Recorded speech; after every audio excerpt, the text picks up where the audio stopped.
हिजाब को किसी भी अदालत में खड़े होके आप इसेंशियल रिलीजियस प्रैक्टिस साबित नहीं कर पाएंगे। राइट टू वियर हिजाब एक नॉर्मल हिंदुस्तानी का हक है, वो मुसलमान भी है और वो नॉन मुस्लिम भी है। मुसलमान लड़कियां अपने शर्म और अपनी हया और अपना कल्चर, उनका जो घरेलू कल्चर है उसके तहत हिजाब पहनती हैं। उसकी जिद में आप जो है गेरवा गमछा पहन के आएंगे तो इट्स अ पोलराइजेशन पॉलिटिक्स। मुसलमान लड़कियों का ये हक है मुल्की दस्तूर के मुताबिक कि वो अपना हिजाब का इस्तेमाल करें। जब भी ऐसे मसाइल कहीं उठा करें तो देख लिया करें कि इलेक्शन करीब है या दूर है।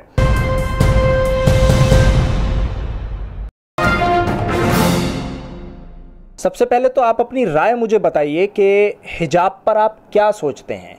जो कॉलेज और स्कूल में लड़कियां हिजाब पहनकर जाती हैं, जिनको कर्नाटक में मना कर दिया गया और कर्नाटक हाईकोर्ट अपनी बात पर आज भी कायम है, और एक नया मुद्दा शुरू हो गया, उसके एवज़ में, उसके बदले में, उसके मुखालिफत में भगवा रंग के गमछे सड़क पर नज़र आ गए। आप ये बताइए कि क्या लड़कियां हिजाब पहनकर कॉलेज स्कूल में ना जाएं, उनको नहीं जाना चाहिए या जाना चाहिए? देखिए, ड्रेस कोड हर सिटीज़न का राइट है, हर शहरी का राइट है। वो कैसे कपड़े पहने, कैसे कपड़े ना पहने, ये एक शहरी का हक है। इसको मज़हब से मत जोड़िए ना। इसको मज़हब से जोड़े बगैर भी एक लड़की जीन्स या बरबोदा और टी शर्ट पे, विदाउट स्लीव टी शर्ट में निकली जा रही है, कैन यू स्टॉप हर? हम नहीं रोक सकते ना। इसी तरीके से दूसरी लड़की ये अडॉप्ट करती है कि मैं तो हिजाब पहन के जाऊंगी, उसको भी आप नहीं रोक सकते।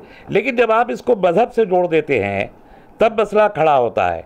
ये आप देखिए, ये बुनियादी गलती हुई है। हिजाब को किसी भी अदालत में खड़े होके आप इसेंशियल रिलीजियस प्रैक्टिस साबित नहीं कर पाएंगे। ये बिल्कुल तय है।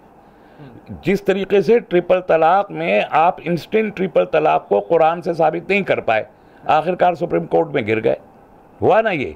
उसी तरीके से इसेंशियल रिलीजियस प्रैक्टिस हिजाब को आप करार नहीं दे पाएंगे। लेकिन एक सिटीजन का राइट टू ड्रेस, उसमें हिजाब भी आता है, उसमें सब।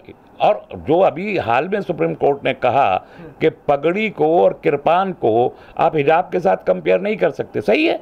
इसलिए कि 5 का सिख मजहब के लाजमी उमूर है, उनके इसेंशियल रिलीजियस प्रैक्टिस है ना। केश, कंघी, कड़ा, कच्चा, ये 5 का जो है ये उसमें शामिल है।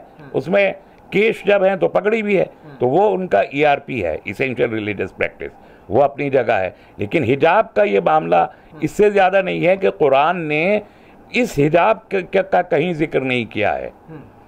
उसने जलबाब का जिक्र किया है कि जो आपने एक नॉर्मल ड्रेस पहना है उसके ऊपर से अपने आप से ढको, लेकिन उसमें अलग अलग पार्ट बयान नहीं किए हैं। उसमें हिजाब का जिक्र इन मानों में नहीं आया कि वो इसेंशियल हो। इसलिए मैंने कहा कि आप इसे मजहबी तौर पर आप साबित नहीं कर पाएंगे। लेकिन राइट टू वियर हिजाब एक नॉर्मल हिंदुस्तानी का हक है, वो मुसलमान भी है और वो नॉन मुस्लिम भी है। आप जाइए, जो हमारे गर्म स्टेट्स हैं, राजस्थान है, मध्य प्रदेश है, महाराष्ट्र के कुछ इलाके हैं, साउथ इंडिया है, यहाँ पर सभी लड़कियाँ हिजाब पहनती हैं। गर्मी में बाइक चलाती हुई पूरा हिजाब पूरा कवर करके चलती हैं। तो वो हिंदू हैं, मुसलमान भी हैं, सब हैं। तो वो और मुसलमान लड़कियां अपने शर्म और अपनी हया और अपना कल्चर, उनका जो घरेलू कल्चर है उसके तहत हिजाब पहनती हैं, ये उनका राइट है। इस राइट को चैलेंज अगर कोई कर रहा है तो वो भी पॉलिटिकल एस्पेक्ट है कि आप उसके नाम पर जो है फिर उसकी जिद में आप जो है गेरवा गमछा पहन के आएंगे, तो इट्स अ पोलराइजेशन पॉलिटिक्स। हमको, मैं बार बार कह रहा हूं कि हमको इस हालत में ये समझना होगा कि हर चीज़ को हम रिलीजियस एस्पेक्ट पे अगर ट्राई करवाएंगे कोर्ट्स में जाके तो उसका नुकसान हमको होगा। हम मुल्की दस्तूर के तहत right to food, right to dress, है ना, राइट टू सिटीजनशिप, ये अलग सवालात हैं। हमको इन सवालात पे खड़े होके फोकस करना है। जो मेरे फंडामेंटल राइट हैं as a citizen of Indian nation, वो बहुत इंपॉर्टेंट है। उसमें कुछ चीज़ें मजहब के दायरे में आती हैं, जैसे राइट टू प्रे, नमाज पढ़ने का हक मेरे लिए और मस्जिद का हक मेरे लिए, वो मेरे इसेंशियल रिलीजियस प्रैक्टिसेस में आता है। तो क्या हिजाब के मसले पर आपको मुसलमान सही रास्ते पर चलते नज़र नहीं आ रहे? देखिए, मुसलमानों का हक है, मुसलमान लड़कियों का ये हक है मुल्की दस्तूर के मुताबिक कि वो अपना हिजाब का इस्तेमाल करें। हाँ। ये तो हक है, इसको डिनाई नहीं कर सकते। एंड आई एम श्योर कि सुप्रीम कोर्ट भी इसको डिनाई करने नहीं जा रहा है। हाई कोर्ट ने कर दिया, जो भी उन्होंने जिस वजह से भी किया। हाई कोर्ट आमतौर पर मौजूदा जो भी वहाँ हुकूमत होती है उससे कहीं ना कहीं मुतासिर होते हैं। सुप्रीम कोर्ट भी कभी कभी मुतासिर होता है, कभी नहीं होता है। तो ये सुप्रीम कोर्ट भी, ये मैं मानता हूँ, मेरा दिल कहता है कि इस बात को का एहतराम करेगा कि किसी का सिलेक्शन ऑफ ड्रेस उसका फंडामेंटल इंडिविजुअल राइट है जिसे इम्पीच नहीं किया जा सकता। इस तनाजुर में ये बहस की जाए तो हम कामयाब होंगे। लेकिन अगर हम ये कहेंगे अदालतों में कि ये हमारा इसेंशियल, ये लाजमी जुज़ है हमारे धर्म का कुरान के नुक्ता नज़र से, तो हम इसे साबित कहाँ कर पाएंगे? तो सुप्रीम कोर्ट तो यही पूछ रहा है। सुप्रीम कोर्ट ने जो जजेस हैं, जो बेंच है, उन्होंने यही पूछा पाशा से, वकील से, निज़ाम पाशा से कि बताइए कुरान से साबित कीजिए और कुरान में कहाँ कहाँ लिखा है, लफ्ज़ हिजाब कहाँ है और कहाँ कहाँ इसके बारे में ताकीद है, वो बताइए आप। बहुत मुश्किल हो जाएगा ना इसको। मैं यही कह रहा हूँ बार बार, इसको देखिए, हिंदुस्तान में तो अकेले मुसलमान नहीं रहते। मुसलमान तो तमाम दुनिया के हर मुल्क में रहते हैं। हर मुल्क के अपने ट्रेडिशंस है, अपना तरीक़ाकार है। हर मुल्क में तो हिजाब भी नहीं पहना जा रहा। तो जब नहीं पहना जा रहा हर मुल्क में हिजाब, कुछ ममालिक हैं जो जिनमें हिजाब है। सऊदी अरब में भी हिजाब ख़वातीन पहन, अब वो भी हिजाब उतार रही हैं।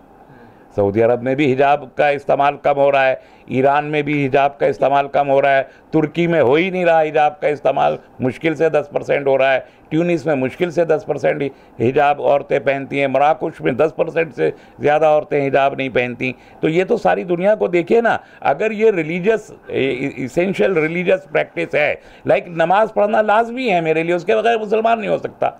ज़कात दिए बगैर मुसलमान नहीं हो सकता, है ना। तो और तौहीद को माने बगैर मुसलमान, ये मेरे ERP है, इसे कोई चैलेंज नहीं कर सकता, ग्लोबली एक्सेप्टेड है।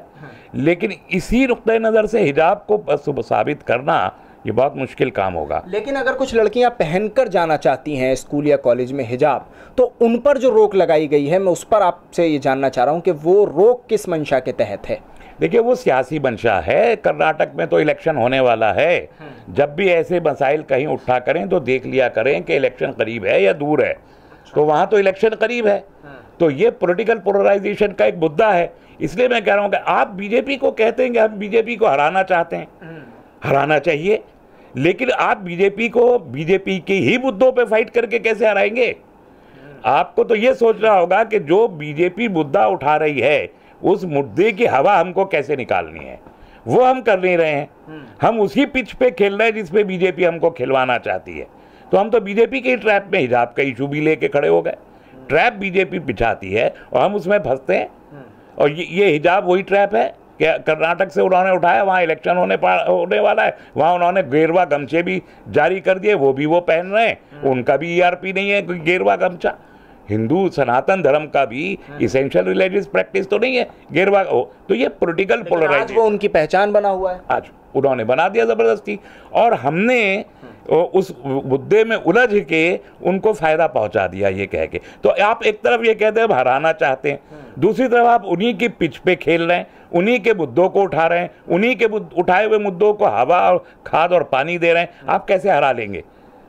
इसलिए मैंने कहा कि अगर उन्होंने हिजाब की कंट्रोवर्सी बदनीयती के साथ, बदनीयती अब इसलिए कह रहा हूँ कि कर्नाटक हाई कोर्ट का एक फैसला और वहाँ पर जो इन्होंने किया अब साबित शुदा है वो, तो अगर उन्होंने उठाया था तो हम इसको मुल्क के दस्तूर के पस मंज़र में लेके खड़े होते और मकामी तौर पर हम इस इशू को रियासत से सुप्रीम कोर्ट तक धर्म अपने इस्लाम के पस मंज़र में लेके जब चलते हैं तो फिर बीजेपी को कामयाब होने का मौका मिलता है। चलिए, शुक्रिया रहमानी साहब बातचीत करने के लिए। दिल्ली से कैमरा पर्सन नाजिम के साथ न्यूज़ MX के लिए साहिल नकवी।